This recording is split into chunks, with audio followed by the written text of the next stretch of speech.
You are listening to Squid and the Ultimate Leafs Fan. Hello, Canada and hockey fans of the United States and Newfoundland, and an extra big hello to Canadian servicemen overseas.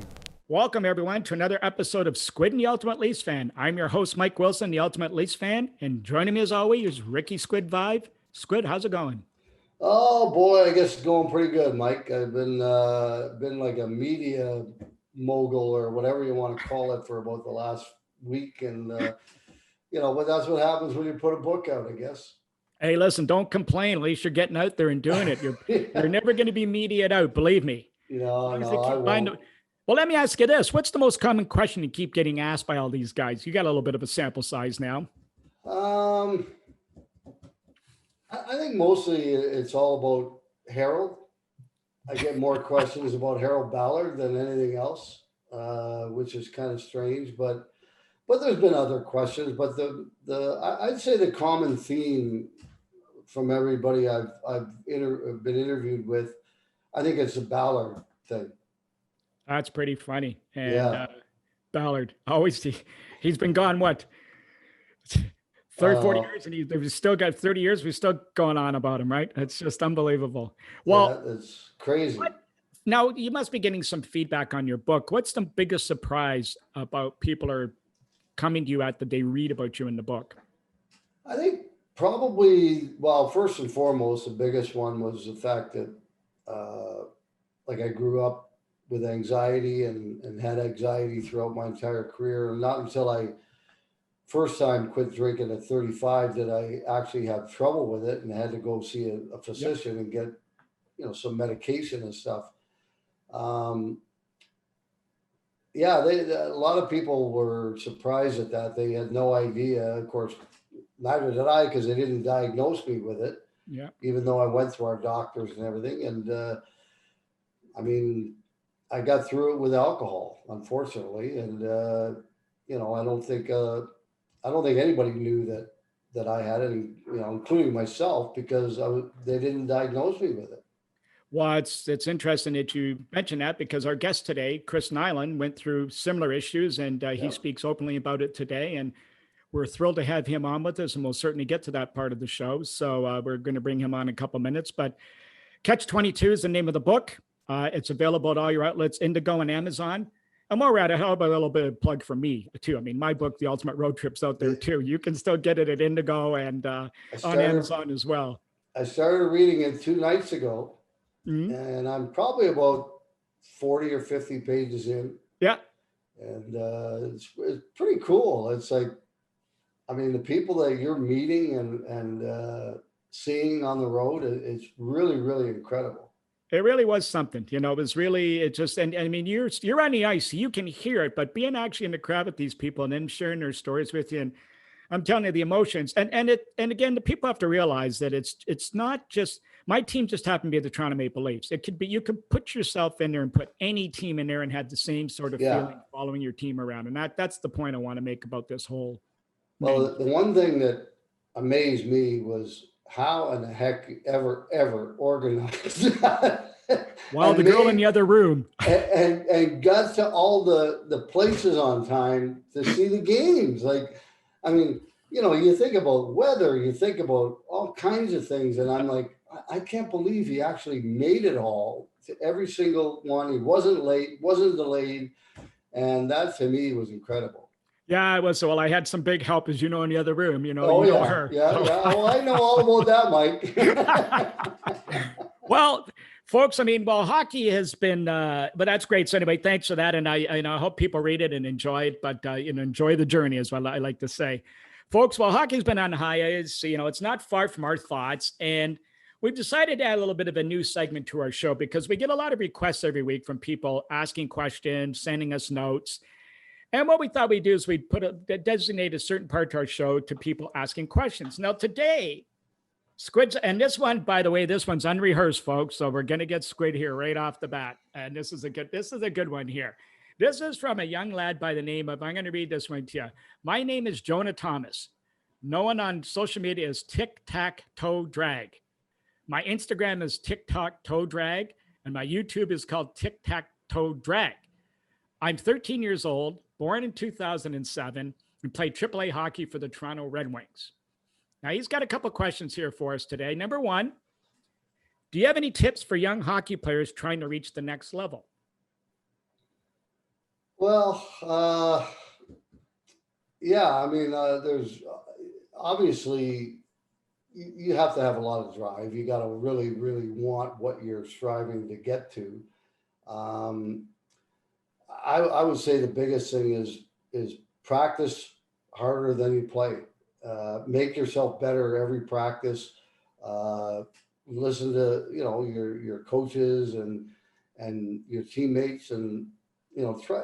I think just trying to get better every single day. Every time you have a chance, whether if you're not practicing that day and you're in the driveway stick handling on some plastic or something, do it.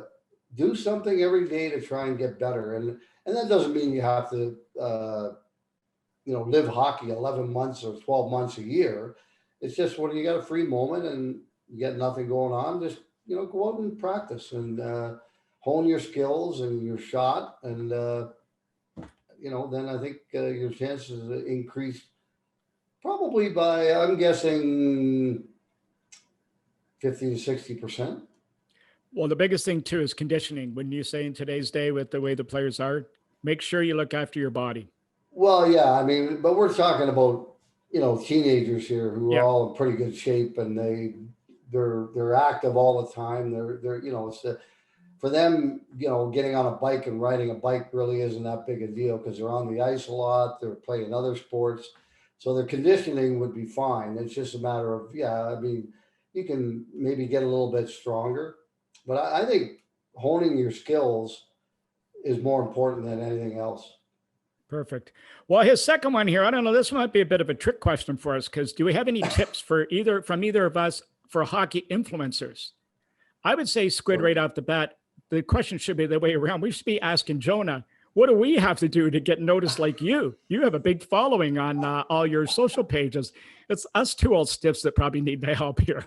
Well, that's the problem, Mike, right there, because unfortunately, all the influencers are probably 25 or younger. And Exactly. we don't fit in there. That's not us. Well, I would say that the biggest thing is to keep yourself out there, be informative, don't overdo it. And just, if you've got something to say it, but always try and learn something yourself and share those experiences. And I think that's probably the best way to move forward. Number 3, he asked his third question. We're giving him a 3 shot here for Jonah. Maybe I'll answer this one right now. Who is your favorite Maple Leaf player and why?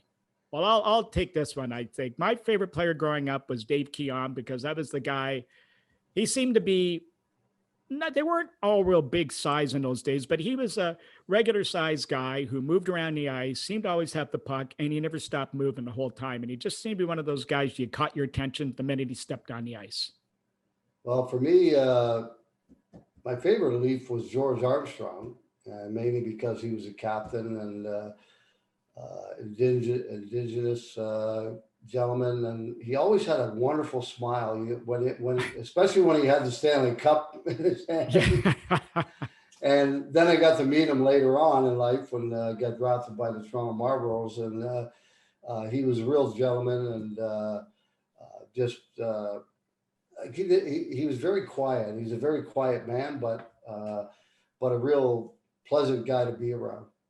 Well, he carried himself like a true professional, the way you're supposed to be. I think that's what comes through loud and clear with him, that he does his job. It's just a job to him, and he does his job well, and he represents himself well, and he's proud of who he represents, meaning the Toronto Maple Leaf fan base and the Toronto Maple Leaf organization. And he's still like that today.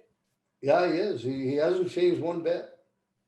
Well, there you are. There's our first guy. John, I want to thank you for sending that in to us. Anybody else, if you'd like to send us something, we'll try and get it to you or get you on the air. If you want to ask any kind of question, ask Rick or I, or ask both of us. Mike@ultimateleafsfan.com. Send it to that email address, Mike@ultimateleafsfan.com, and we'll try and get your question on the air. Now, Squid, here we are, the other part of we're really branching out and just full of content. Man, oh man, we're so good at this now. Did you know that on this date, November 28th, 1925, playing in his 328th straight game for the Montreal Canadiens, goaltender George Vezina collapsed during a 1-0 loss to the visiting Pittsburgh Pirates. It was the team's first meeting. Suffering from tuberculosis, he died 4 months later. And today, of course, the goalie award is named after him. Well, that's something I didn't know. 328 straight games in net. That's unbelievable. Well, Glenn Hall was what? Yeah. 500 or something? I don't know what the exact number was, but it was a big number. But that's a lot. Without a mask, I mean, it's hard to fathom a guy playing 300 and some or 500 and some straight games without a mask. Yep, I know. That is just, now mind you, the sticks were much different then, and so the shots probably weren't as hard. I don't believe they were allowed to raise a puck back then, were they? That's the era. There was all kinds of different modifications to the game. So yeah, it was a little bit different. I'm not quite sure about that, if that at that time or not, but you could be right. No drop or no forward passes and that sort of thing. But still, I don't care. I mean, you're still in the net. You're still in the net without a mask. So that's impressive. Now, you just mentioned him. George Armstrong, on this date in 1970, became the first player in team history to score a goal in 20 straight seasons. He scored in his first goal of the season in a 9-4 win over Detroit at Maple Leaf Gardens. But there you go, 20 years with at least one goal. Well, first of all, just playing 20 years that was the point. is magnificent. That is unbelievable that you played 20 years in probably the best league in the world. And to be able to score a goal in every single one of those years, that's 2 decades. Yeah. That he scored a goal in every single season. So that to me is pretty impressive. I'll tell you, those guys don't last 20 games, never mind 20 years. Yeah, exactly. And I've seen it.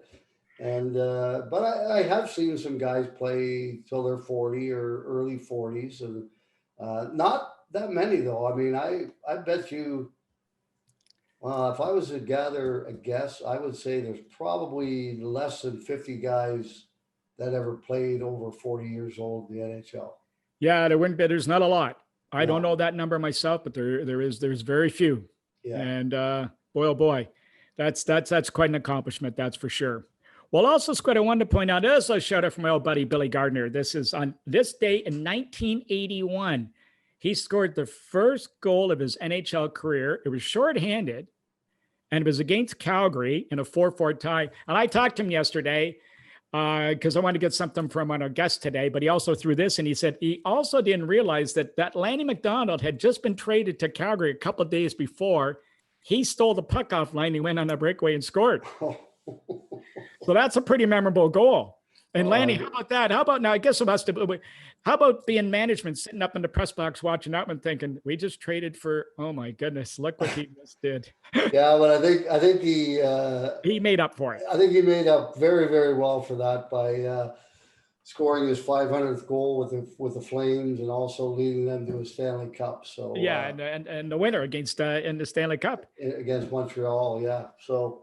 Well, and we'll give him a break now. I will give him a break, I think, on that one. But on the other note, I did ask Billy about our guest today. He said, is there anything you can tell me playing against Chris during your era? And he said, yeah, stay away from him. So I think that's something. That was probably the best advice he got in his career. Well, he was a pretty hard-nosed player, and I think we should probably get to him right now and listen to what he has to say. So we'll come up next with Chris Nilan.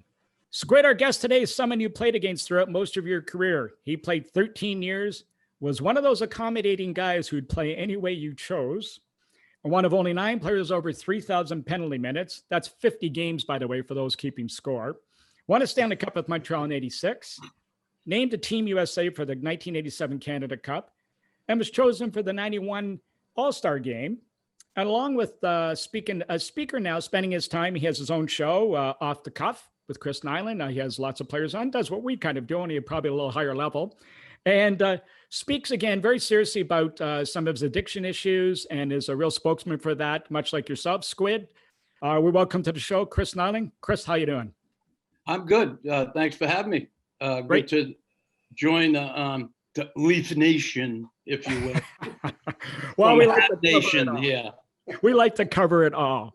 Now, listen, besides your show, how you keeping busy these days through all this pandemic?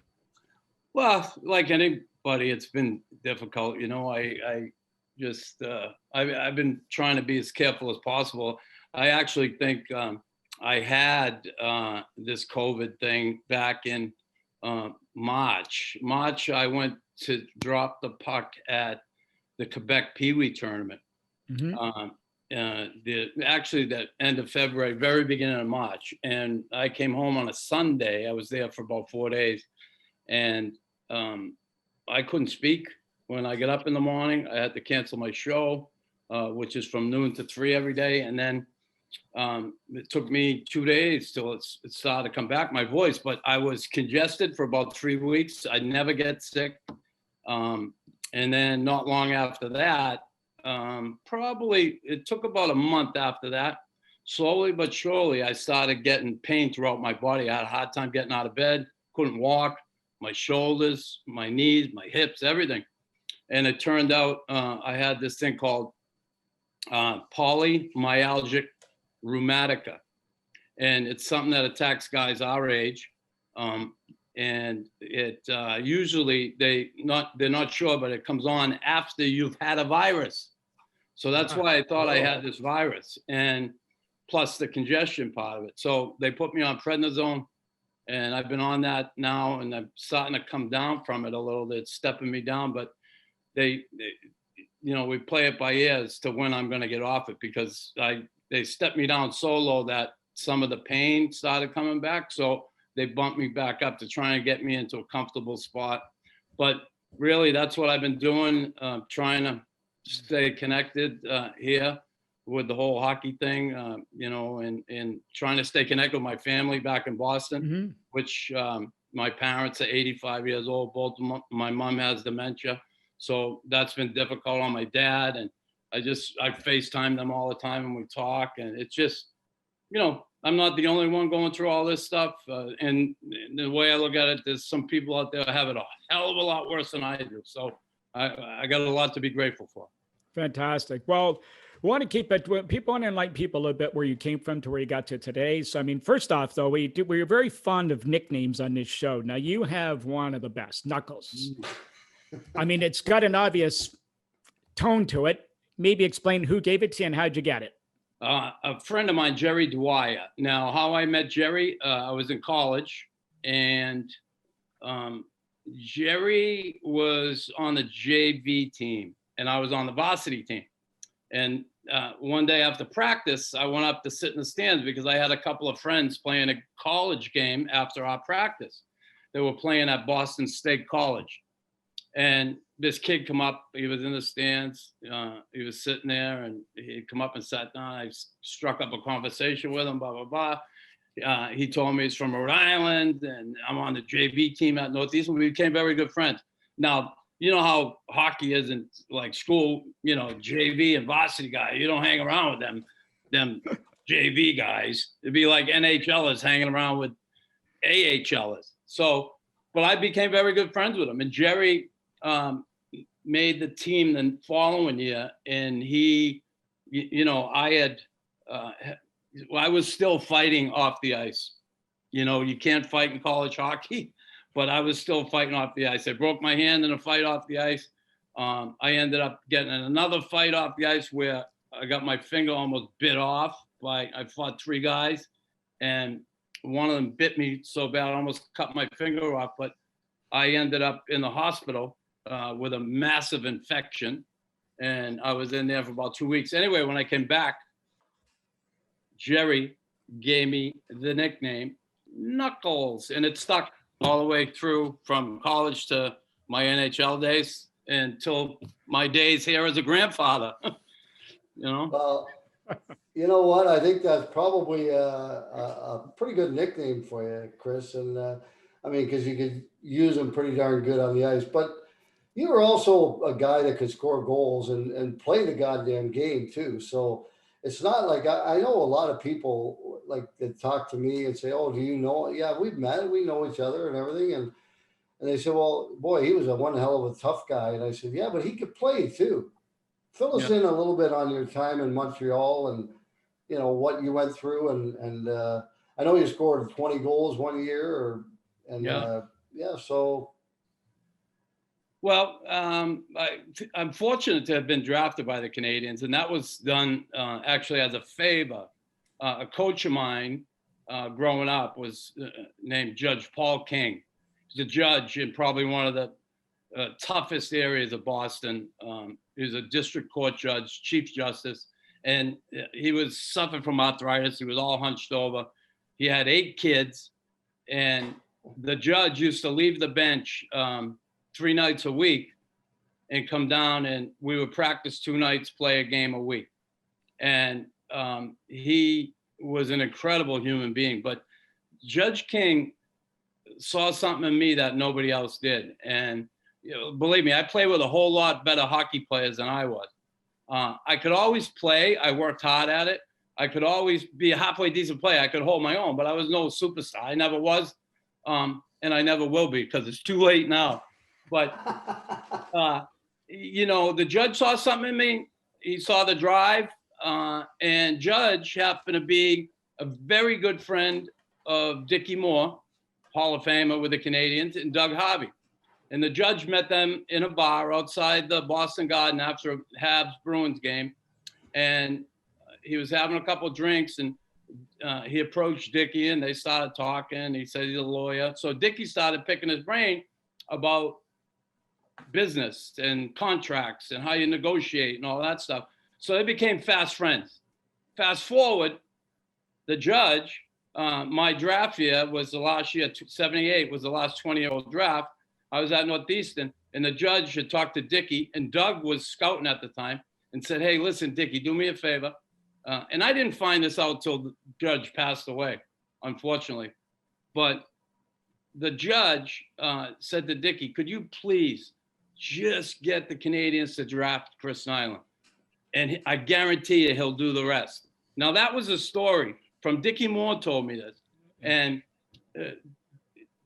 Dickie went, sure enough, he went to Sam Pollock, said, listen, I want you to do me a favor. I want you to draft this kid out of Northeastern.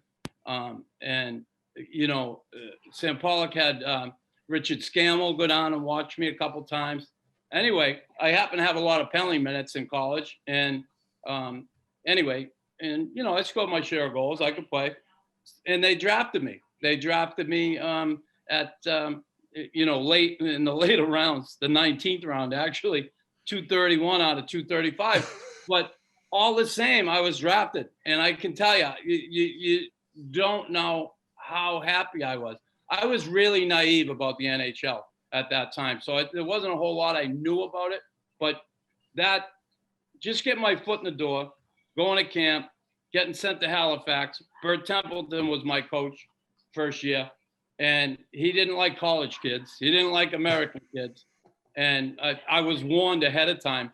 But when I dropped my gloves, I was on a 5-game tryout with the V's for $200 a game. The first 4 games I did not play. And I went the first game in Maine, and I fought Glenn Cochran. I cut him open. We had a really good fight, but I gashed him good. And the next day, Templeton called me in my room and said, hey, Chris, do you have an agent? I said, no, why? He said, well, the Montreal Canadiens, they want to sign you a contract.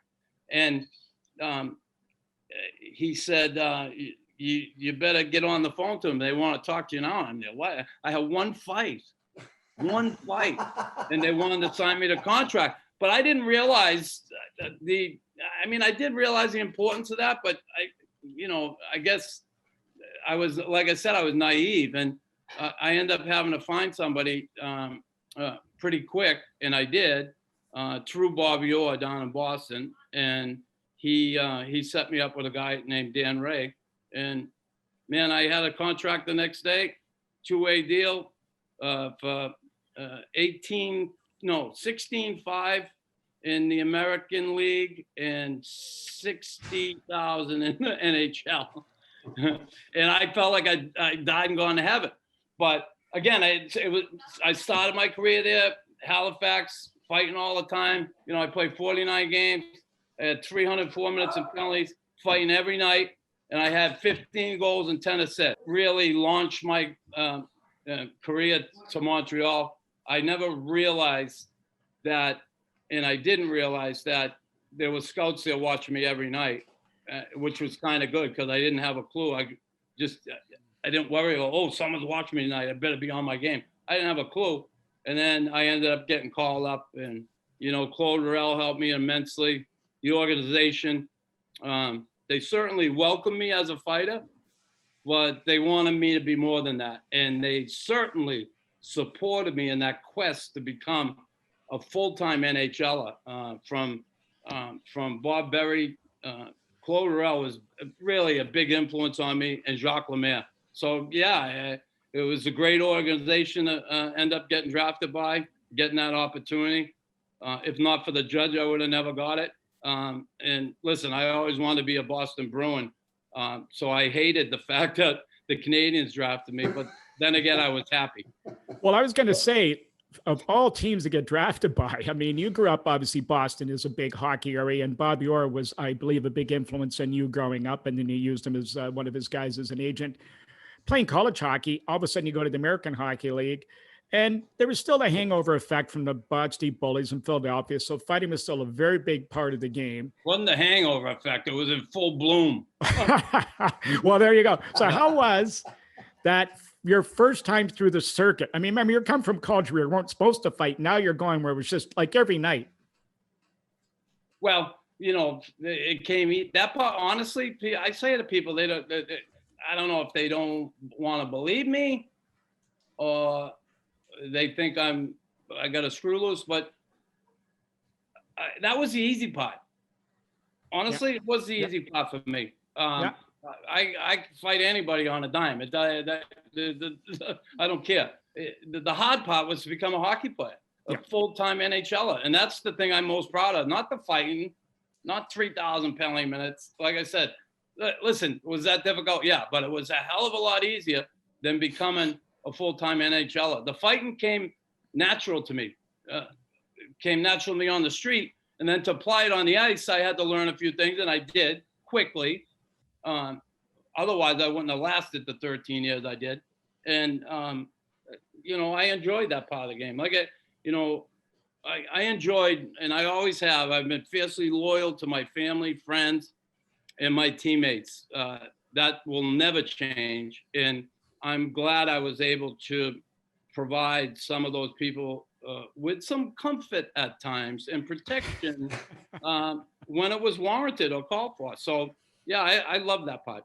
Well, now what about your first? I was going to ask you about your first game in Montreal. How did that, like playing for Montreal, going back to Boston, your first game? What was that day like? And then what did that cost you for tickets? Well, my first time against Boston was in Montreal. I fought Jonathan and I fought O'Reilly, the second fight. And O'Reilly hit. I did good against Jonathan, and then O'Reilly. I knew he was a lefty. And I said, screw it, I'm going to go toe-to-toe with him. And I hit him with two rights, and he came back and dinged me with two lefts right in the button. The blood just poured out of my head.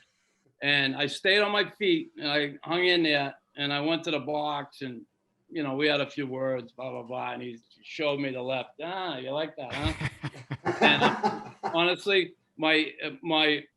he was one of my childhood heroes other than Bobby Orr. And, you know, it was good to happen to me because I remember that was a turning point so early in my career for me, because I said to myself that night, I said, I can never, ever let that happen again. I have to, if I'm going to last in this league, all these bigger guys that are bigger than me, been around, have fought in the ice for years, grown up. I said, I have to learn how to fight smarter. I got to be a more strategic fighter. I got to fight the way I want to fight, not the way they want me to fight. And I got to take away their strength, try and take away their strength, and then pick my way through the fight. And I think I did a pretty good job of that throughout my career. You know, I get it. Anybody can stand there and just throw them wild. But, you know, I always say, a guy like PJ Stock, I give him all the credit in the world for doing what he did. A good fighter, very good fighter, fight anybody. But boy, his career was so short because of that. You know, if he fought smarter over his young career, he could have had a longer career, and he didn't. And that's because he got hit so hard and hit so bad. He had that eye injury to start in Boston, and then it happened again in Philly. So again, I had to learn how to be smart and strategic about the way I fought to last. Well, I'll tell you, it's funny you mentioned your draft, and I was drafted the following year, and I was 5th overall, and all I made was 60,000. So anyway, the prices were very low back then, and went on to make a little bit more than that later on. But speaking of Stan Jonathan, I had a similar situation with him. It was one of my first NHL fights, and I don't know what happened. I mean, you know, I would be pretty stupid to fight Stan Jonathan, but we went into the boards and came off the board. Something happened. We both threw out the gloves. I grabbed him. I hit him right here with the 3 hardest punches I could throw. And he went, "Argh." And I went, "Oh no." I just grabbed him. Then he came underneath with an uppercut, threw me down, said, "Don't do that again, kid." And I said, "I won't." Well, listen, you fought him, but you had a warm up before that, and when you were in the WHA with the Baby Bulls with Sammy Semenko, right? Well, yeah, that was more of a sucker punch, but yeah, you know, he suckered me, and then he grabbed me by the back of the sweater, hit me 2 more times. My gloves fell off, and we got 5 minutes each for fighting. Yeah, how'd that happen? Oh boy. Anyway, but yeah, no, I mean, I did a lot of fighting in the WHA, and even in my first few years of the NHL, and that was John Brophy instilled that in me. Yeah. You know, when I went to Birmingham, they had got rid of all the tough guys they had, and they kicked the hell out of everybody in the WHA the year before. The only guy really we had was Dave Hansen, and he couldn't take care of everything. So Brof called me in one day, and he said, "You know, son," he said, you're doing well. Don't worry. You know, everything's good." He said, "But you know, you got to stick up for yourself a little bit more, because," he said, "if you don't, they're going to continue to pick on you, and they're going to run you out of the league sooner or later." And I said, "Okay." I mean, I was always kind of Scrappy that type of player. Like, I didn't like getting beat on any play, and I fought and whatever. And I said, "Okay, fine." And so I racked up 248 penalty minutes and 4 broken noses, and God knows what else I broke. But I scored 26 goals, so that was good. Yeah, but what were you? How old were you? 19. Yeah, crazy. Yeah. Now, Chris, you come from a hockey mecca area in Boston, and then you moved to Montreal, and you're playing finally with the big club. What was that like for you? You knew that they were crazy for hockey, but it was just another whole level. You're living there today, but they must have loved you in that city when you started to make some impact. Did you ever pay for a dinner or a drink or anything in that city anywhere you went? Sure, I did. But you know, when I think of my time here, it was just awesome. I loved it. You know, it was just it was an awesome place to play hockey. I remember the year I got drafted, I stayed in school another year. I wanted to leave. My dad said, "Come on, I'd stay in school. Don't leave. What are your chances of making the Canadians? Look at them, 3 Stanley Cups in a row, going for their 4th." So I went with a buddy of mine, Franny Flaherty. We went in to see the Bruins practice and the Canadians practice the morning of, I think it was game 4 that year, Too Many Men in the Ice year. And we went and watched the practice, and we're in there. And Franny said, "Why don't you ask them, somebody there with the team, if we can get tickets? We'll go to Montreal and watch game 5. So I'm like, "Yeah, well," he said, "Come on, go ahead." So I go in, and I see Claude Rell. I didn't know who he was. I just knew he was with the team. He had an overcoat on. I went up, short little fat guy, one eye. He's standing against the wall, kind of bouncing back and forth on his feet. And I went up to him. I said, "Hey, sir, I know you're with the team." I said, "I've been drafted by you guys. I'm wondering if I could get a couple tickets next game in Montreal." He said, "Oh, I don't do this. This man over here. And it was Irving Grumman's son, the general manager, Howard. He was a road secretary. So I go to Howard. I say, hey, listen, Howard, I'm drafted by you guys. I'd love to go to the next game in Montreal. And he said, what's your name? I said, my name's Chris Nilan. I play at Northeastern University here in Boston. He got out the goddamn yearbook, and he flipped through the back pages, and he went through, and he saw my name. And he said, oh, okay, yeah, I'll leave you a couple tickets, blah, blah, blah. Great, I'm excited as all hell. We leave we watched the practice, and we hung around for a while. And we jump in the car, and Franny had a big old 78 T-Bird. And we looked like a couple of wise guys from Boston, a couple of Irish guys looking to rob a bank, or someone. Anyway, we come around the corner at the Garden. There's Lafleur, Lemaire, and Lupien. And Franny says, why don't we see if they want to ride? We'll give them a ride to the hotel. So Franny pulls up. Say, you guys want to ride the hotel? And they look at each other and they go, boom, sure. They jump in the back of the T-Bird. I'm in the front seat and we're talking. Franny's here, yeah, we're going up the next game. We're going tonight. Blah, blah, blah. Lafleur said, you mind if I light up a cigarette? No problem. Have a butt. They all got Stanley Cup rings on. So I, cocky young bastard I was, I said, listen, hey, you guys, I said, I'm going to be with you guys. I'm going to be playing with you next year, right? And Lemaire says, really? You're going to be playing with us? How are you going to do that? I said, I was drafted by you guys this year. He said, where you play? I said, I play at Northeastern right here. I was drafted by you guys. He goes, what round were you drafted in? I said 19th. Well, the three of them near pissed themselves laughing. I just figured, I got drafted, big deal. So what if you're drafted in the 1st or the 19th? What's that mean? I just didn't have a clue. And they were laughing. I'm okay. I said, I'll see you guys next year. Anyway, we drop them off. I get to training camp the next year. Oh, no. We go up to the game, the next game. We get there. I go to the ticket window and say, can I have a ticket for Chris Nilan? Sure, that'll be $320 something. I mean, what? I had to pay for the goddamn tickets, which I couldn't believe. I was in shock. And anyway, so we end up paying for them. Franny threw them on his credit card. And then I show up to camp the next year. And sure enough, I'm in the locker room. And, where they break you up in 4 teams, right, Rick? And you play the round robin, blah, blah, blah. Anyway, I'm sitting there. Lafleur's on my team. And I'm tighten my skates. And he keeps looking over at me, He sees me. Finally, he says, hey, it's you. You're the kid from Boston. He said, you said you were going to be here. I said, I told you I was going to be here. There's no word of a lie. I go out on the ice. We play the game. Who's against? I'm out in the face-off. And Big Jules Lupien's here. He's looking at me. And I'm, oh, no, I'm in a fight already. I just got here. I'm going to get a fight already. And he's looking at me. He says, hey, Tabarnak. He said, it's you, the kid from Boston. You said you're going to be here. I said, I told you I was going to be here.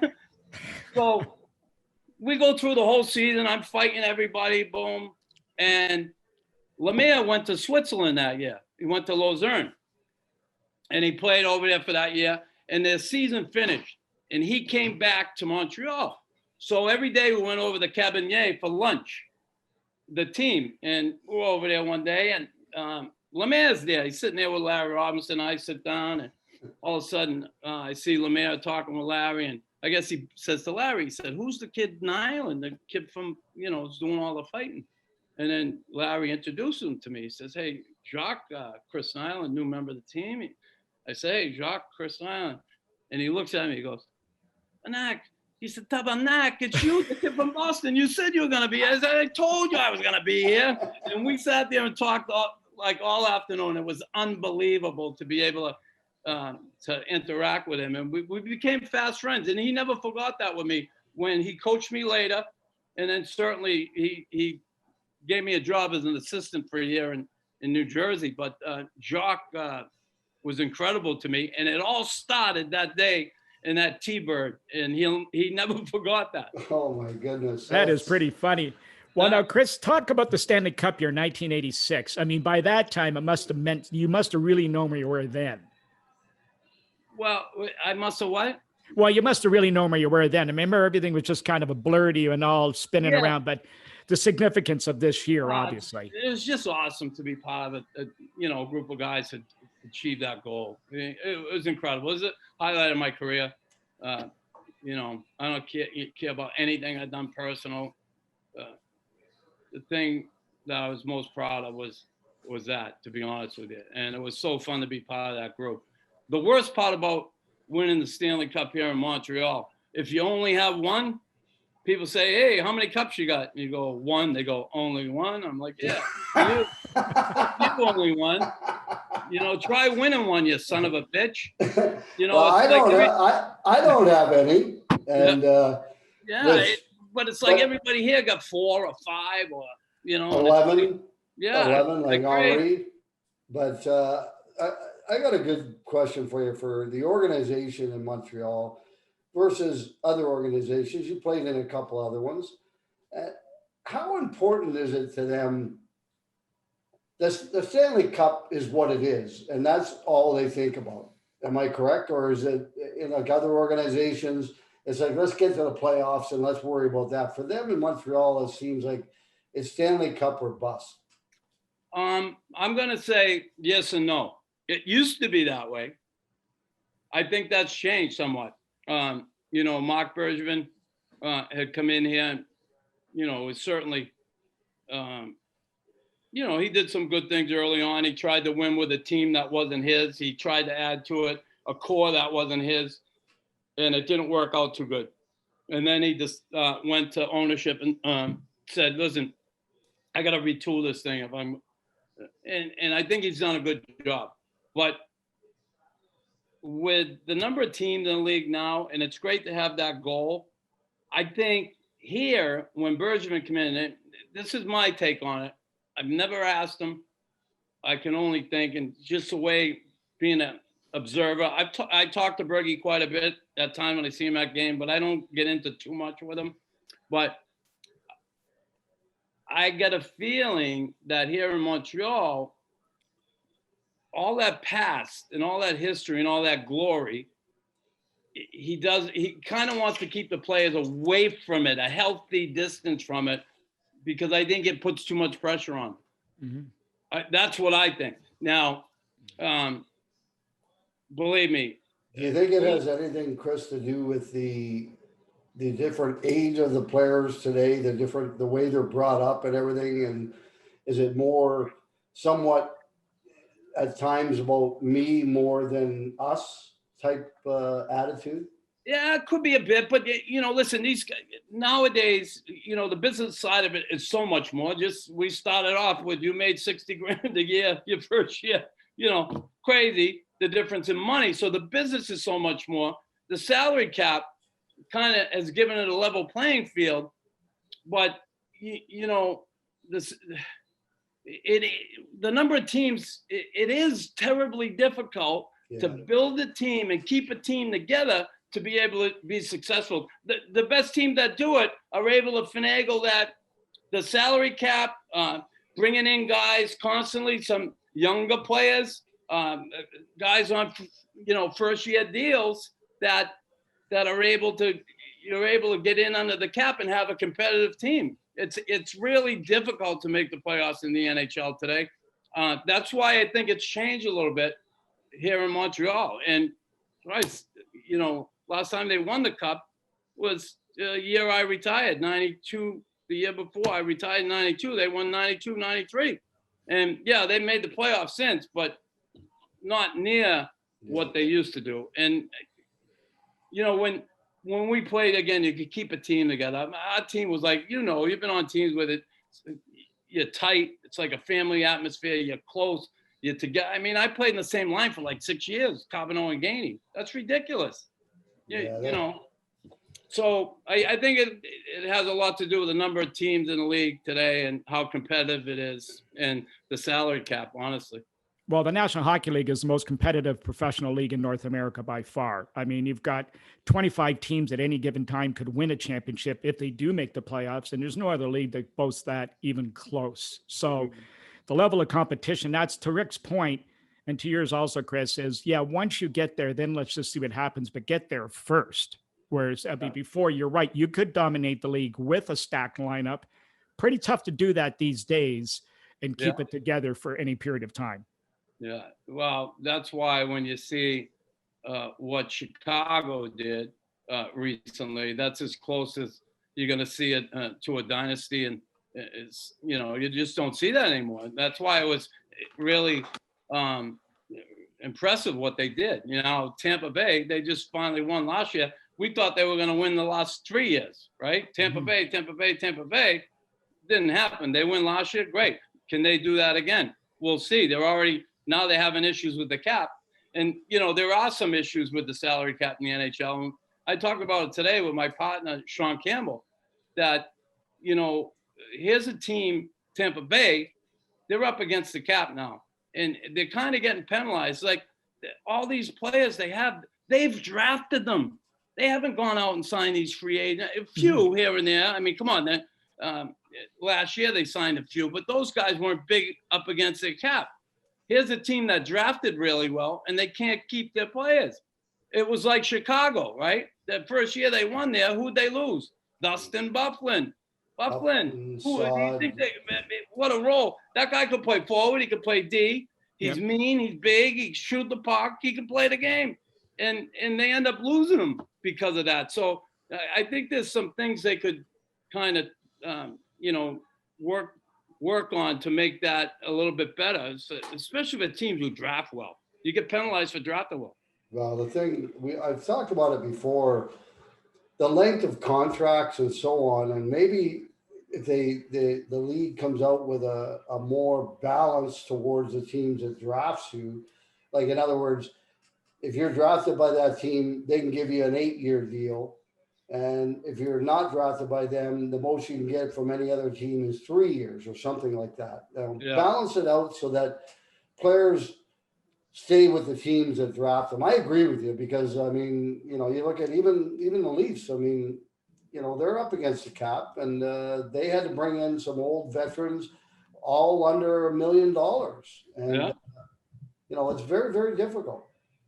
Yeah, it is hard. And like I was saying about Tampa, right? And I know they brought in Ryan McDonough, but he's 31 years old.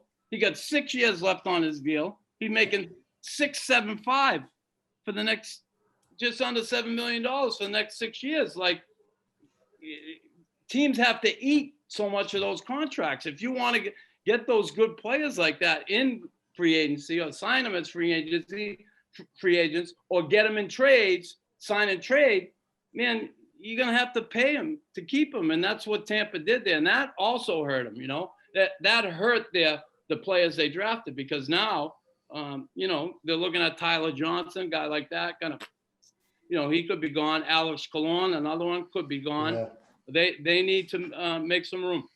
Well, they even mentioned the captain, possibly, if he could always have been made available, Stamkos. They've heard a lot. Which, you know, I can, as much as you don't want to think that could happen or shouldn't, you think about, listen, this guy been hurt a lot. He's a great player, a sniper, but he's proven to be pretty fragile over the course of his career. And last year they basically won without him. Yep. Yeah, well, that's one thing for sure, is that they did win without him. He only played a minute and, what was it, Mike? A minute and 36? Yeah, well, what, a minute and 30 seconds? 3 minutes. It's 3 minutes actually played, but what a 3 minutes it was, though. Yeah, well, he scored that goal, but you know, he has had a lot of injuries, and I know what that's like at the end of my career. The injuries started piling up, and it's just like you can't even hardly get out of bed, let alone go on the ice and play well. And there just comes a time where your body just says, you can't do it anymore. Hey, you know what? When I look at that goal and we talk about it, I'm convinced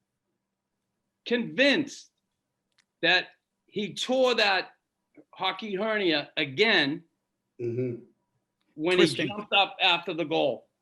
I'm convinced. Yeah, you're probably right. And, he was pretty excited. He probably left the ground about that high. Yeah, and his hands went up like like I had the hockey hernia. I know what that's like. I had the surgery. I flew to Vancouver to get it. And I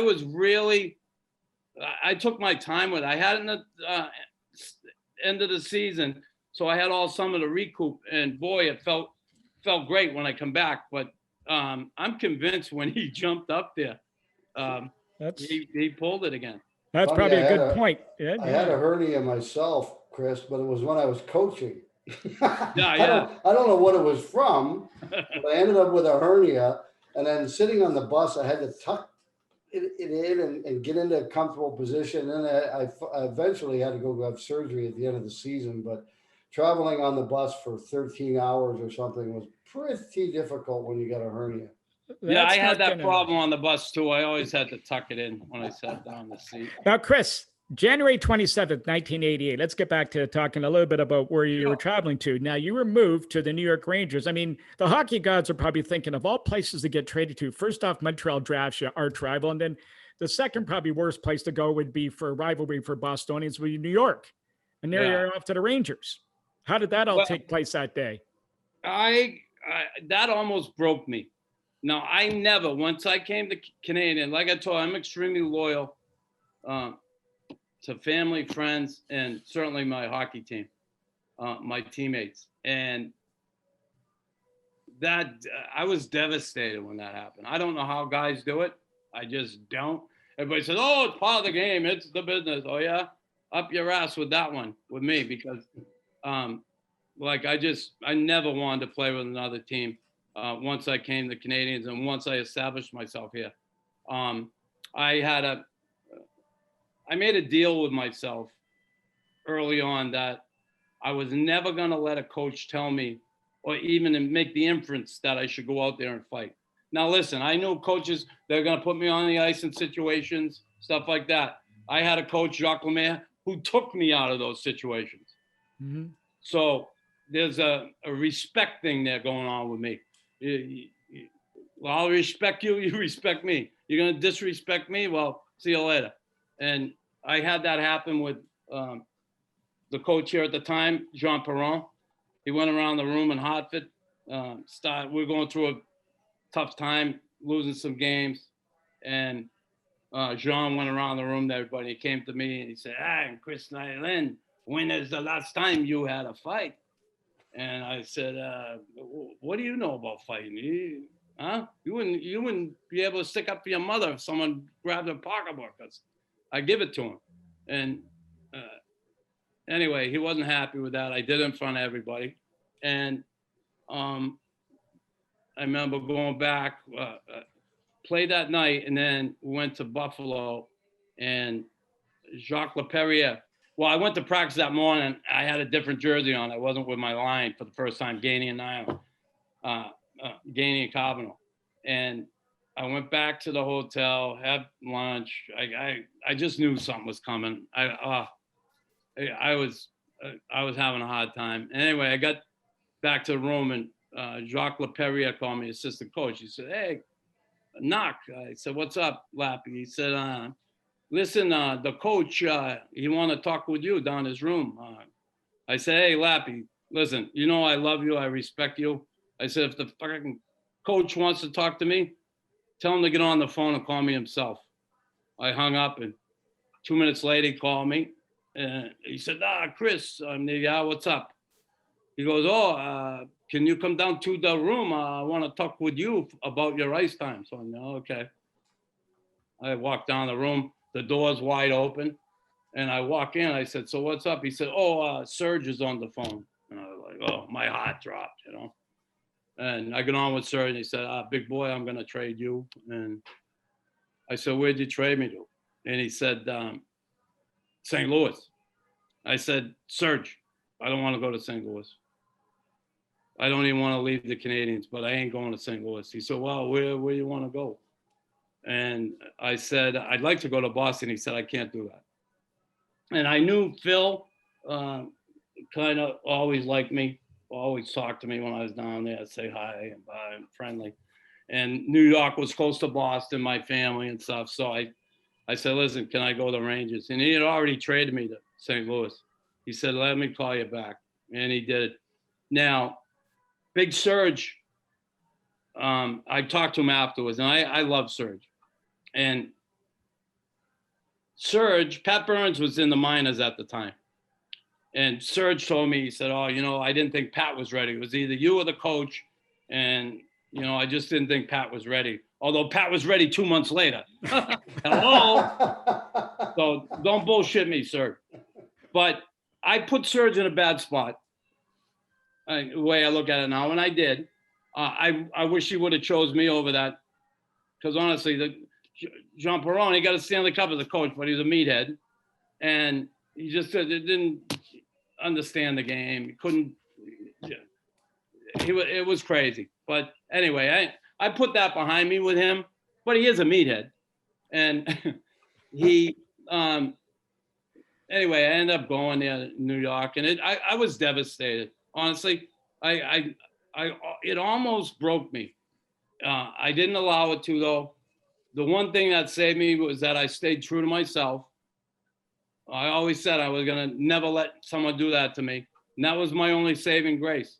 And the fact that I went on and, I did my job. I stuck up for my teammates. I was always there for my teammates. They needed me in New York. There's no question. Playing in the Patrick division there at Philadelphia, used to push them around all the time.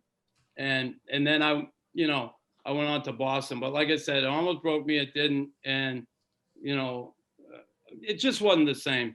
I always found myself kind of measuring everything to the Canadians because everything was done first class. It was the best. I loved it. It's all I knew as a pro. So it was hard for me to ever move on from that. We could have used you in Toronto during that time, Chris. Oh, for sure. For sure. Now, Chris, It's finally funny go home how to you Boston. get welcomed.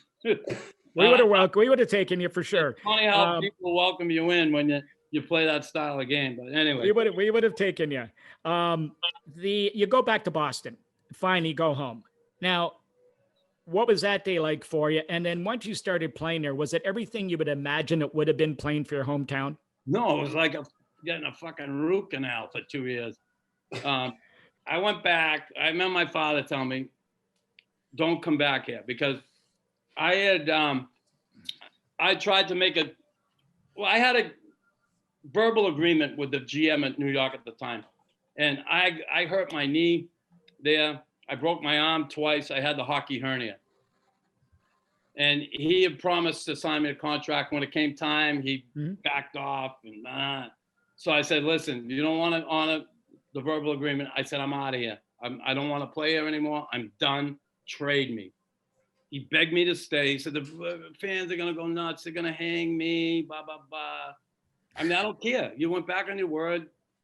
Said you're going to sign me a contract, a 3-year deal, and it's not happening now. I want to go.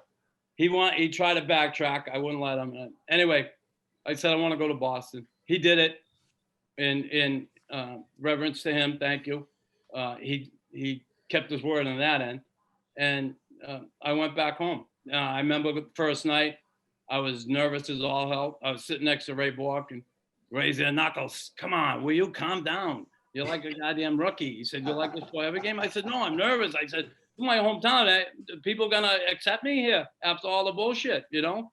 17,000 people, Nilan sucks, all that, all the years of all the crazy stuff that happened down there." And sure enough, and Ray said, don't worry. And I had to hear it and see it for myself. And yeah, when I come out, it was unbelievable. It was crazy that they said, "Okay, welcome home." But, it was tough for me there. First year was great. And then I broke my ankle playing basketball with the boys out in the parquet. Crazy. I ended up screws in my ankle. Couldn't go to the All-Star game. Which was because I was planning on winning that car. You kidding me? I was going to win that car and give it to my mother. And that's all I had in my mind. Then I broke my ankles I was pissed. But, I like that Milbury did that. Now, was I an all-star? No. With Brian Screwlin an all-star? No. But ask any guy on our team if they didn't want us on our team. And Milbury, he could have just picked guys from the Bruins, but he went and picked a guy from Montreal too, which was pretty cool. Everybody gave him the business. And it's the same Mike Milbury that everybody gave the business to when he was shouting about Allen Eagleson. Shut up, Milbury, you're making waves. And Mike Milbury was right. He was right. But again, my time in Boston, I was kind of glad I went there, but I'll be honest, it was like getting a freaking root canal. They did some shady things. Harry used to, push the buttons there all the time. I know my second year there, Rick Bowness was there, who was a nice guy, who I did it. They put him in charge, and, they do a thing there in training camp. You're on the A squad or the B squad. I was on the B squad. I ain't Ray Bork, I ain't Cam Neely, but I've been around as long as them. I put my time in. They put me on the B squad, kind of rubbed my nose in the crap. I kind of felt like, oh, nah, they're going to get back at me. So we start the season. The Bruins always start with that long road trip. They play 2 games at home and go on the road. I didn't play the first 2 games at home, and then we went on like a 6-game road trip. The circus comes to town. Didn't play 1 game. I'm riding the bike. I'm doing all the extra. And I remember the last game, Chicago Stadium. I go in the warm-up, and no, you're not going. I get on the bike. I'm pedaling. Alan Stewart and Lyndon Byers were doing all the fighting. Great. Okay? I'm not playing. The writing's on the wall. So Bonus come down after warm-up, and I'm pedaling the bike. He goes, I'm really proud of the way you're dealing with this. I'm like, screw you.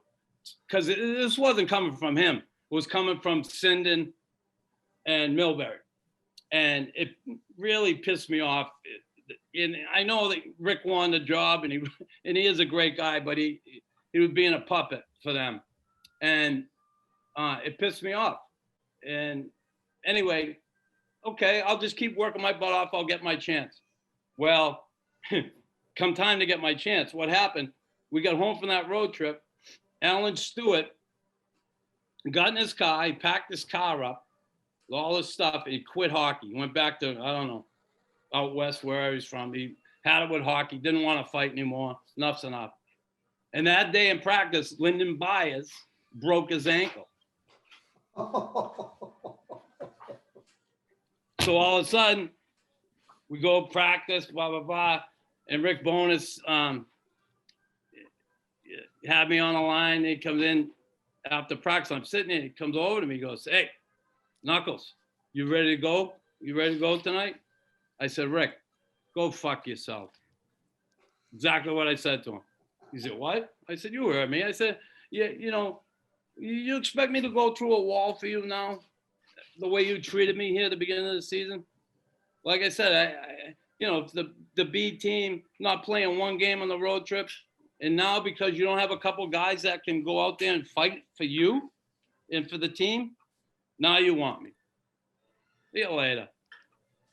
So that was it? So play I didn't, and I didn't play that night. And he didn't play me, and probably it went on for about 5 days. And then Joe Fitzgerald, the writer for the Boston Herald, Irishman, he wrote an article in the Herald saying Mike Milbury got to get off his ass and settle this thing between Nilan and the coach, Bonus. So he wrote the article, and then Milbury finally calls me in and sits down with Rick, and Mike said, Knuckles, come on, you can't tell a coach to go fuck himself. I said, well, you can shit on me and you can disrespect me, but I can't disrespect him. I don't buy that.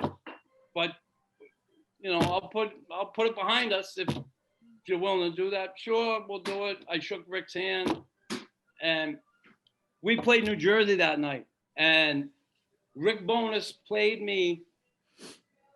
Christ, I must have played 18 minutes. I was dead. I was dead. But I scored 2 goals. Bada bing. And I didn't have a fight, but I scored 2 goals. The end of the game, I was like, I don't know how some guys can play that much, but again, it was incredible. And then, I got put on, the year went on, and then I'll be honest with you, I called Serge Avad. I said, hey, the waiver wire was up. I said, get me out of here, please.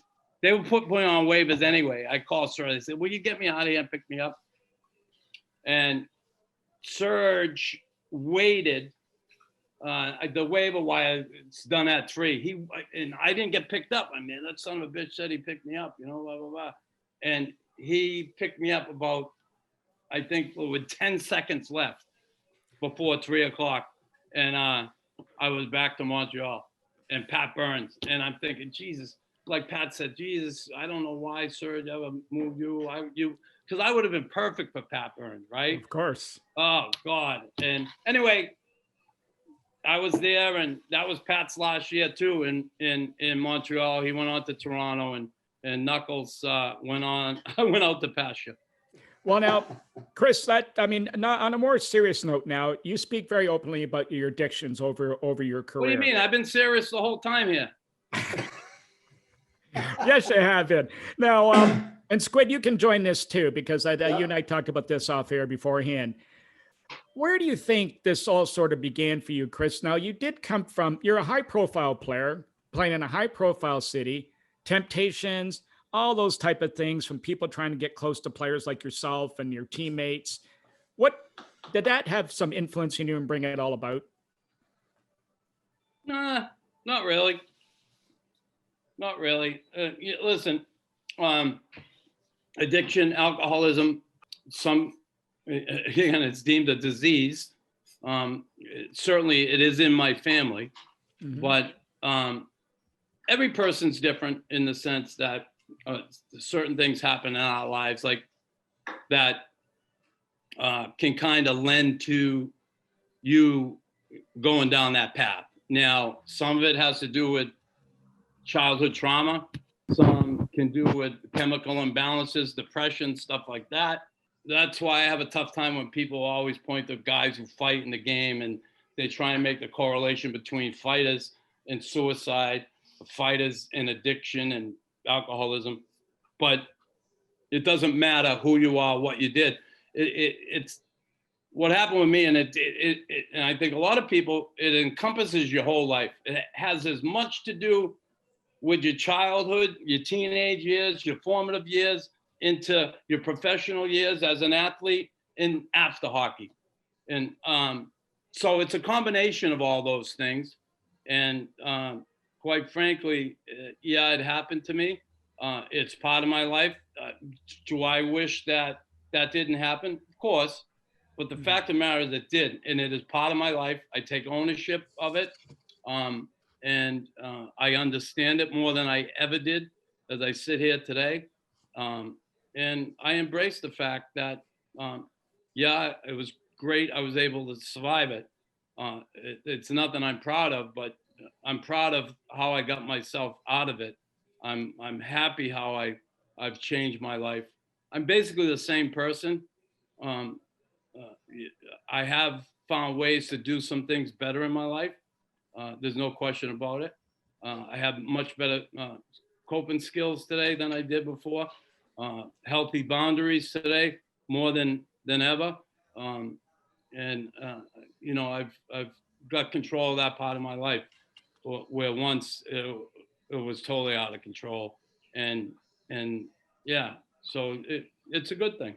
Well, was there a part during your career when you thought this was getting away from you and it was getting you out of control? Not at all. Listen, I grew up in Boston. I grew up in an environment where there was a lot of drinking, a lot of drugs around. I wasn't a big drug guy. I smoked pot. I dabbled here and there growing up in different things. But, I used to hang in the street corner with my friends. We drank all the time. We drank St. Patrick's Day. We drank every day. Whatever. Celebrate everything. And then I played hockey too. And what did we do after hockey as kids? We drank beers. we could jump in the car and drive from the rink back up to Boston. We're playing down in Hingham or somewhere, and we have a cooler full of beers. Let's go, boys. That's what it was. I got to the NHL. There was a really, a drinking environment in the NHL at the time. I grew up in an environment with a lot of drinking in the household. I love my dad to death, but he drank every day. Like, he'd come home. I'd see him after a hard day's work. What would he do? Come home and have a cocktail. It's like, what do you do after a hard day's work? You have a cocktail. Mm-hmm. Monkey see, monkey do. And, and again, it's not a blame thing. It's reality. And alcoholism addiction is transgenerational. It gets passed down. And I've gone so far as to look back at my family over in Ireland. And I look at the arrest records and what they were arrested for back in that little village in Ireland. And fighting and drunk and disorderly. Hello. And here it comes, it travels across the sea and the Atlantic Ocean and lands in Boston, and it continues. So until somebody in that family tree tries to break that cycle, the cycle will continue. And just because I stopped drinking and stopped doing drugs doesn't mean that everybody I'm associated with in my family, the cycle's broken, it's never going to happen again. That's not the case. But you have a better chance of breaking the cycle if you have somebody in that family tree who grasps the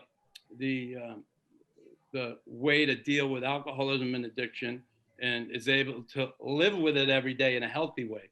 Those are the things that, honestly, I'm proud of today that, I was able to overcome this and learn a whole lot of good things about life because of it. Well, I got to say, Chris, I commend you on that for sure, because I know myself, I've gone through it, and looking back at my family on my mother's side, there was a lot of alcoholism, and obviously I got it. As you were talking about, it gets passed down, and it certainly did in my case. And of course, we came in to the NHL at a time where it was like, that was the thing to do, was to drink. And so what do? You drink. And then of course, I ended up with anxiety that I had no idea I had. And then more drinking and more drinking and more drinking until, as you mentioned, it gets out of control. And as you said, someone asked me, like, what are you most proud of? And I said, well, I'm more proud of the fact that I've overcome drinking twice than I am scoring 50 goals. And because I think overcoming alcoholism and quitting drinking or getting off drugs or whatever it might be is harder than scoring 50 goals. Oh. But I can say, like you today, everything is much clearer, and I feel like I'm in a good place, and I'm happy. And when you're drinking, you don't feel like that. Misery. And I congrats on your sobriety too. I think it's awesome.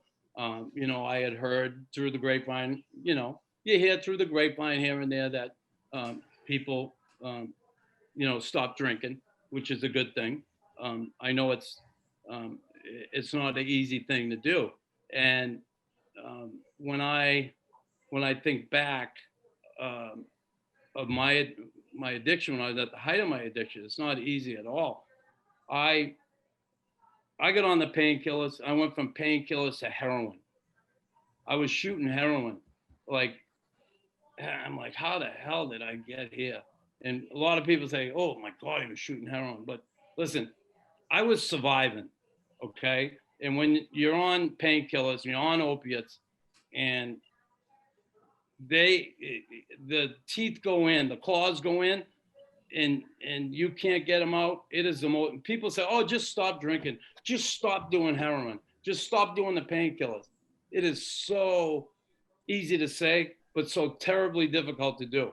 And I say that the painkillers, when you didn't have them, the pain was ridiculous, the pain through your body. The same with the heroin. And it's basically the same stuff. And the one thing with the pills, at least you know what you're getting. The heroin, you don't always know what you're getting. So there's a big danger in that. I overdosed a couple times, almost kicked the bucket.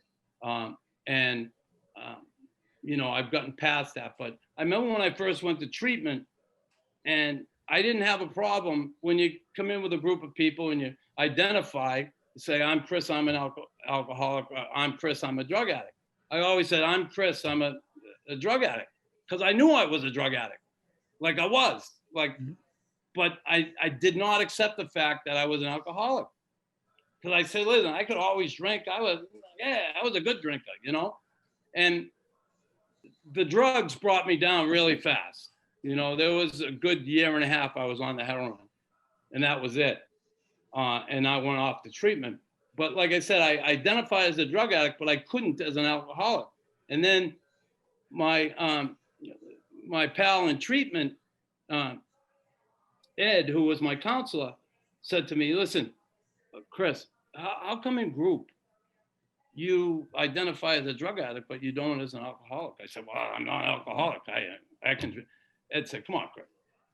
Because when you stop, if you go in there for heroin, you go there for cocaine, whatever you go for, you can't just pick and choose what you're going to stop. Mm-hmm. Like my drug of choice, yes, it was heroin, it was opiates, but it's just as bad when I go the other way if I really look at it. And Ed said to me, well, get honest with yourself and take a look at your drinking over the years, how much you drank, the problems it caused in your life.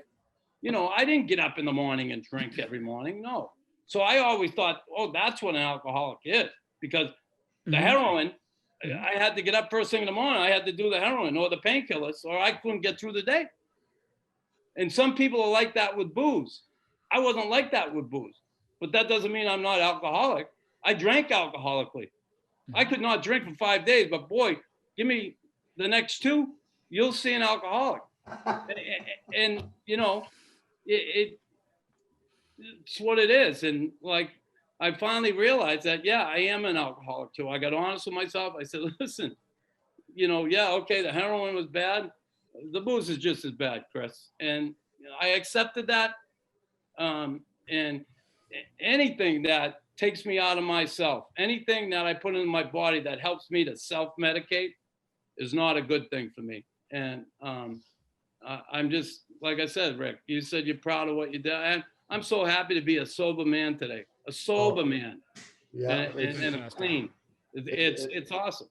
It's a great feeling, and knowing that you beat the beast, so to speak, first of all and foremost, is really, really nice to feel that way. But just to wake up every day and know, like, you know, I mean, yes, one day at a time, I understand that, and I do kind of take it one day at a time, but every day I wake up and I feel good and I'm not hungover, I feel blessed that I was able to overcome what I did. Yeah, and kudos to you for doing it. Not a lot of people do it, but do they really?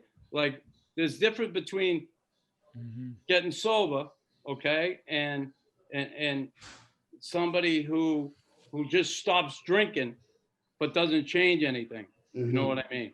You get the people that and I don't sit in judgment, but you know, if I never did the work on me as a person and some of the things that those you know, things that were not good in my life, if I didn't correct those things, if I didn't take that inventory of my life and say, all right, Chris, this you have to clean up, this you have to get better at, this you can't do anymore. Take that inventory and make and recognize what's wrong with you, those character defects, and correct them and become a better person. Well, you know, if you don't do that, you're going to go back to the drugs or the alcohol. And question of time. It's a question of time. And I'm blessed that I have a wonderful woman in my life, Jamie, who she's a sober woman in my life. And I got to tell you, it's awesome to be able to have somebody in my life who is the same as me that way, because we're able to lean on each other and learn a lot from each other. And I finally have a really healthy relationship with the person I love. Not that I didn't love anybody before, people in my life, but to have your partner in life be sober too, and both of you benefit from the fact that you're sober, both of you, it's awesome. Like I couldn't be happier in my life. I've never been so happy in my life. Well, just to let you know, I got a lovely wife too, and she doesn't drink, although she wasn't an alcoholic, but she stopped drinking, and we're going to be married 40 years in June. I can't believe that 40 years. I'm blessed, and I got to say that helped me a lot too when I was going through those battles. Yeah, it's not an easy thing to go through alone. That's why when you go through it, you don't have to go through it alone. Yeah. There's always someone there to reach your hand out. And, I can't keep what I have unless I'm willing to be able to give it away. And I love to work with people. I have over the course of my time back here in Montreal, through my website. So many people have reached out to me. And I've gotten so many letters back from people who either saw the documentary or I've reached out to personally, met with personally, and helped get that sober life going for them. And to me, that's a great feeling, to be able to help other people who suffer from the same disease I do. It's a great feeling.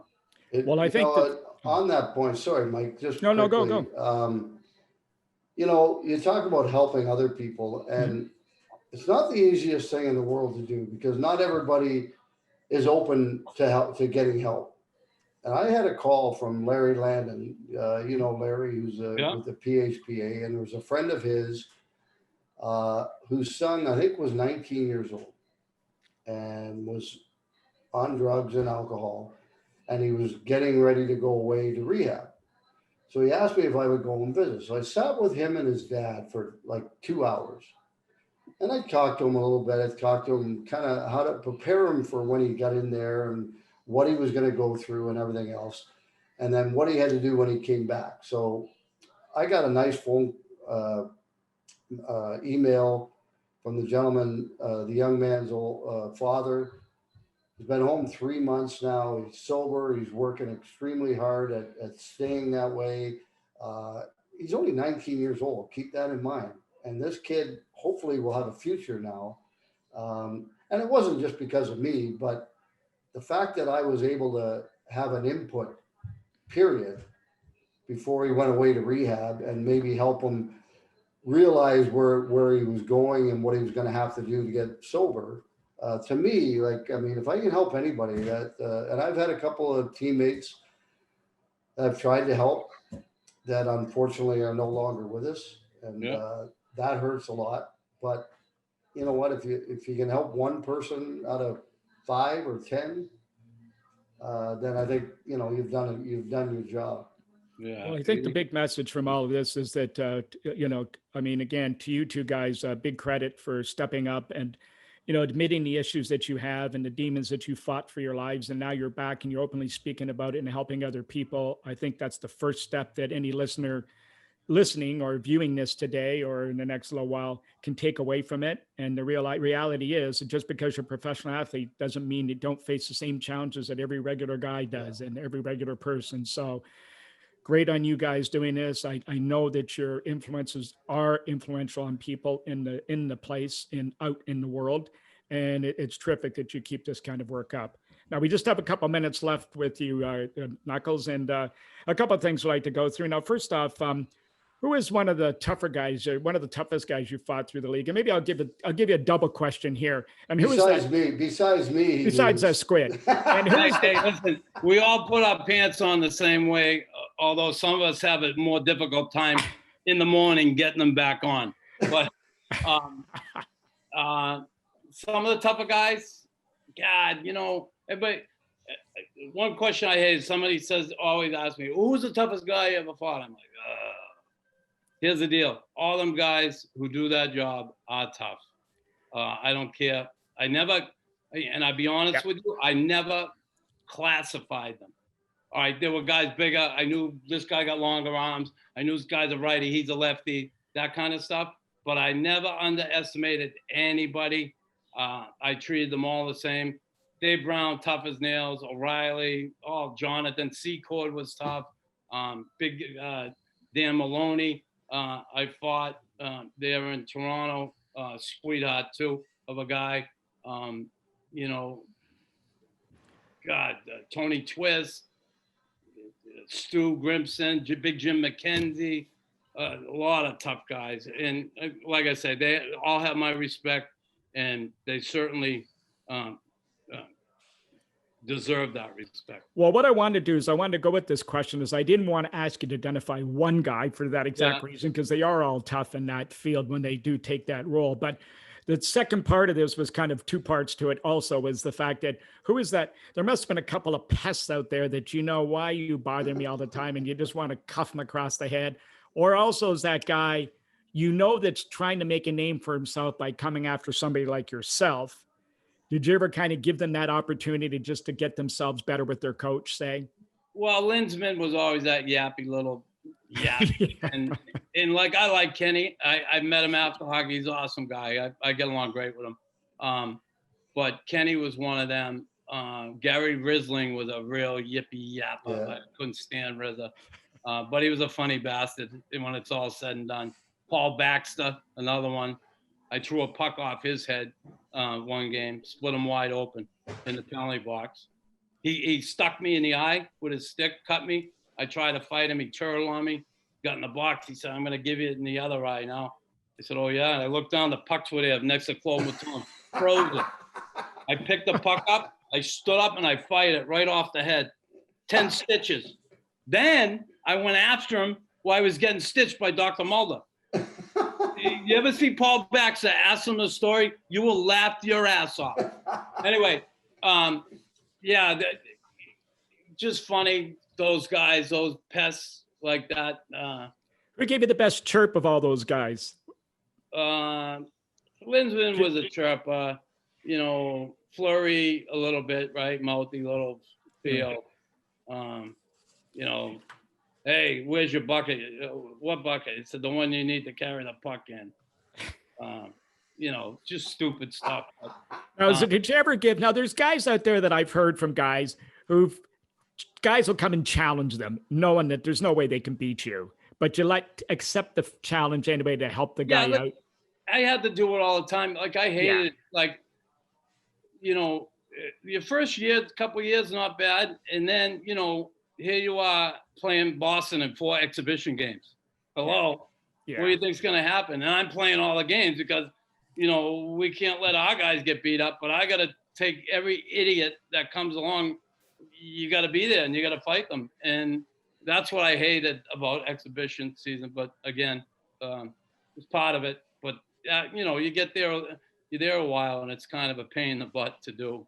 Well, here's one of those subjects that Squid, you and I've talked about this a lot on the show, is that, and I'll throw this one at you, Chris, is that, would you like to see more accountability in the game like there was from your era, where players can't run around and take the cheap shots, the head shots and all that stuff, knowing, like in your era, if you're going to do something like that, the sheriff's going to come call it? Yeah, I would like that, but you know what? I think it's not going to happen. Yeah, it's not going to happen. I would still like to see it in a game to some extent, but I also, and this is no disrespect to guys who weren't the best players and could fight. I know I had a role other than fighting. I was on a really good checking line for quite a few years. And I took so much pride in doing that. I loved that my role was defined that way. And I love scoring goals. The favorite thing for me was scoring a goal. If people think winning a fight, that must have been the best. No, scoring a goal to me was the most exhilarating thing when I played the game. It really was. Or getting a nice assist or something. Not like, it went off my ass and then it went on Matt Snaslin's stick and he passed it to the guy. No, but making a nice play. It was really, really fun for me. I loved that part of it. But I just love the game. loved that part of the game. Squid, you want to make a comment here? Well, you know what? I do like the game. I like how skilled the players are today. I mean, they all got their own skill coaches and skating coaches and whatever it is. And I think a lot of them are just incredible hockey players. I mean, they're unbelievable. You look at a guy like Austin Matthews, who, you know, this guy's got a shot as good as anybody in the league. His deception with his the way he shows a goalie and shoots somewhere else. If you look back, I think was it Carolina they came back where he did that spinorama and threw a blind pass across to Marner. Yeah. Although I'm pretty sure he knew exactly where he was. To me, I love watching that, and I don't mind seeing a 6-5 hockey game.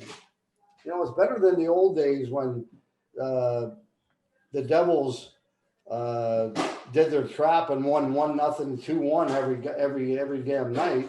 I mean, yeah, it got them Stanley Cups and so on, but it wasn't exciting. It was boring. And you know, I like watching goals. I like watching people score goals, I guess, because maybe I like doing it myself.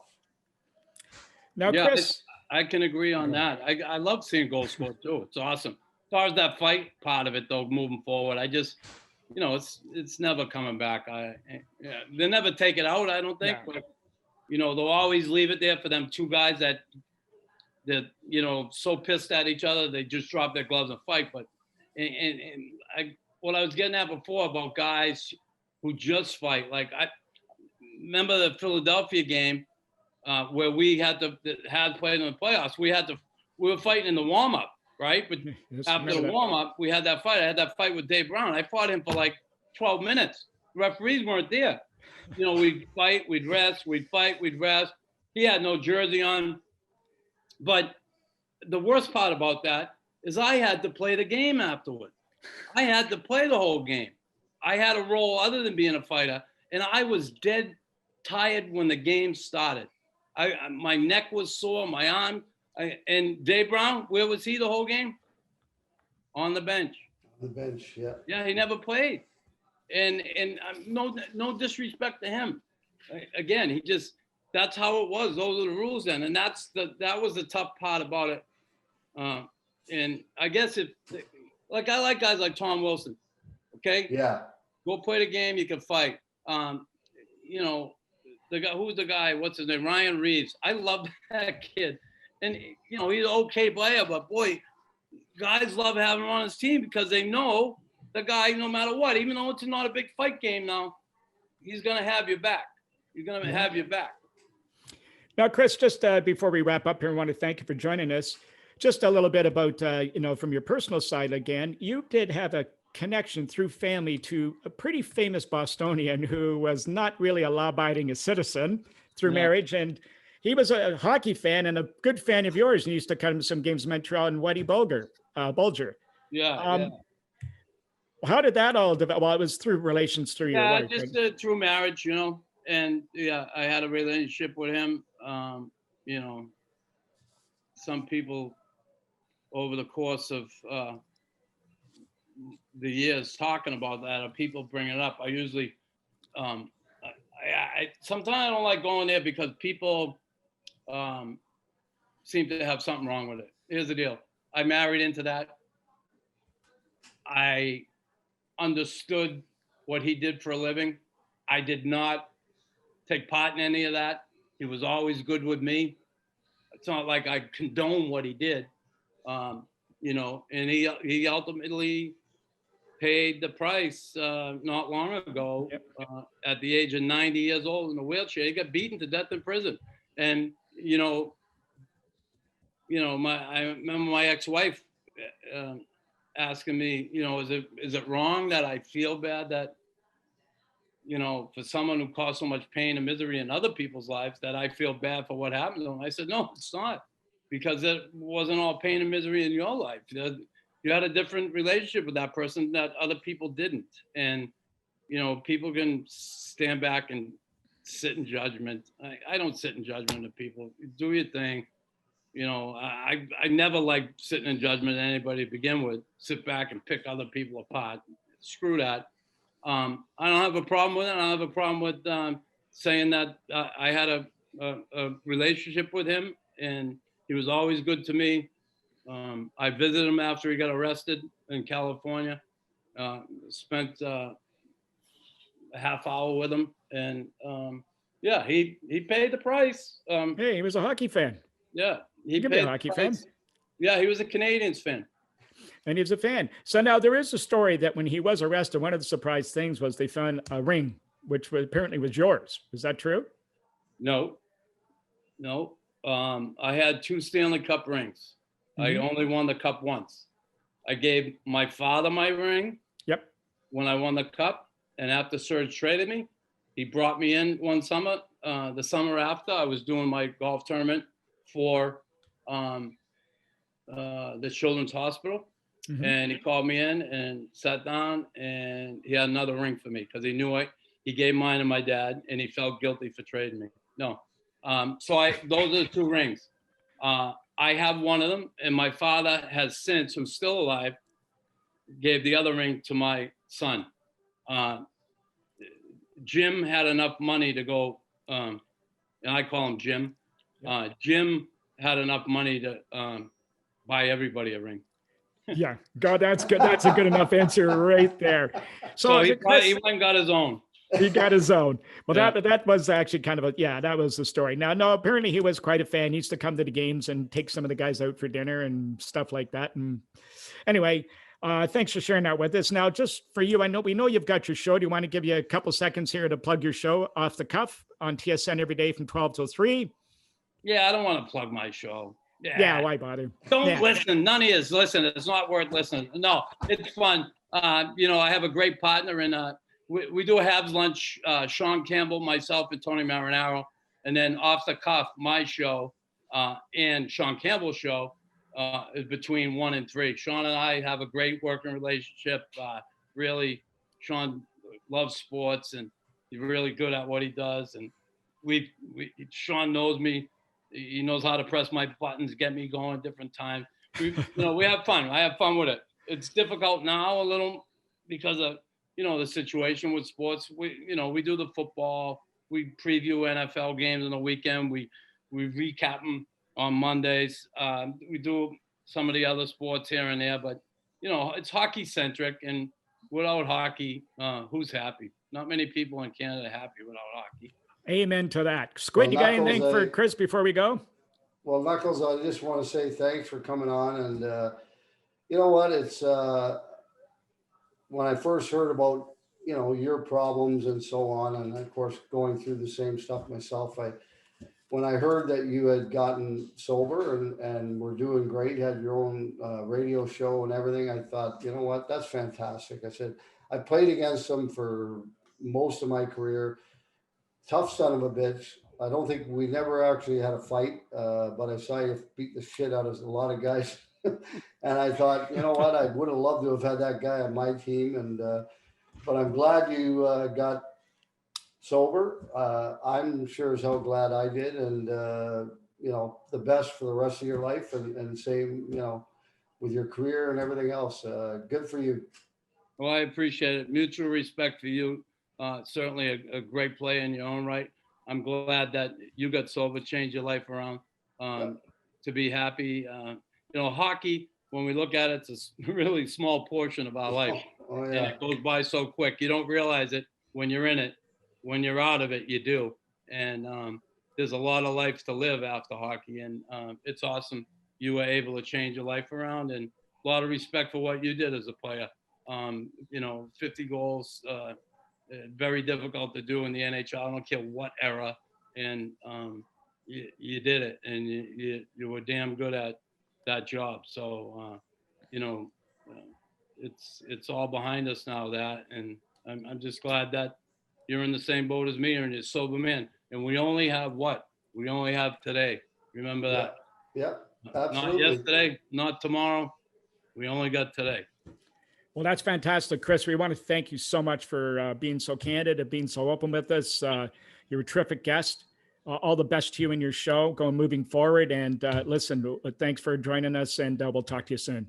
All right, Mike, great meeting you. Take care, my friend. And Rick, see you, pal. Okay, Chris, take care. All the best. Squid, we've had some guests, and then we've had some guests. Nothing against anybody else, but I don't think they make them any better than Chris Knuckles Nilan. Well, I mean, he's amazing. And, he grew up probably in the toughest area of Boston. Yeah. As he mentioned, a lot of fighting on the streets and stuff like that. And then an NHL career, and then eventually drug and alcohol. And he was able to overcome that. And, you got to give the guy a lot of credit. There's probably been a lot of curveballs thrown his way in his life. And, he's gone on and accomplished what he has, and he's sober and he's happy. And he's got his own radio station. And I got to tell you, he was a good player. He was a good skater. He could shoot the puck. He could make plays. And he was on a good checking line with Carbonneau and Gainey. So give him credit for that, because that's not something that a lot of players like to do. And they say, I'm not a checker. I was the best player. We talked about this so many times. Yes. They're all the best players growing up on their teams all the way up. Some people have to adjust and take different roles. And obviously he did. Well, and he's one of those guys that had to make every team he played on, and that work ethic carried him right through to the National Hockey League. And he knew what he had to do to stay there, and he did it.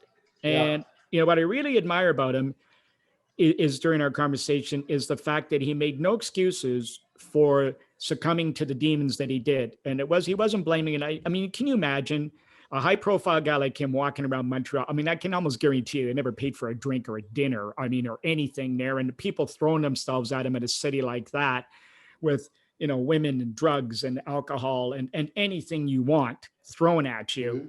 The temptations are pretty high. They're pretty high in every sporting world or every city. So, just to a place like that, it's even magnified even more. And then with somebody with the problems that he had, it just gets even more accelerated. So kudos to him for overcoming those, demons that he had. And now he speaks very openly about it. And like yourself, and they're now speaking to people out there that may have similar issues that can learn from it. And I think that's the key thing.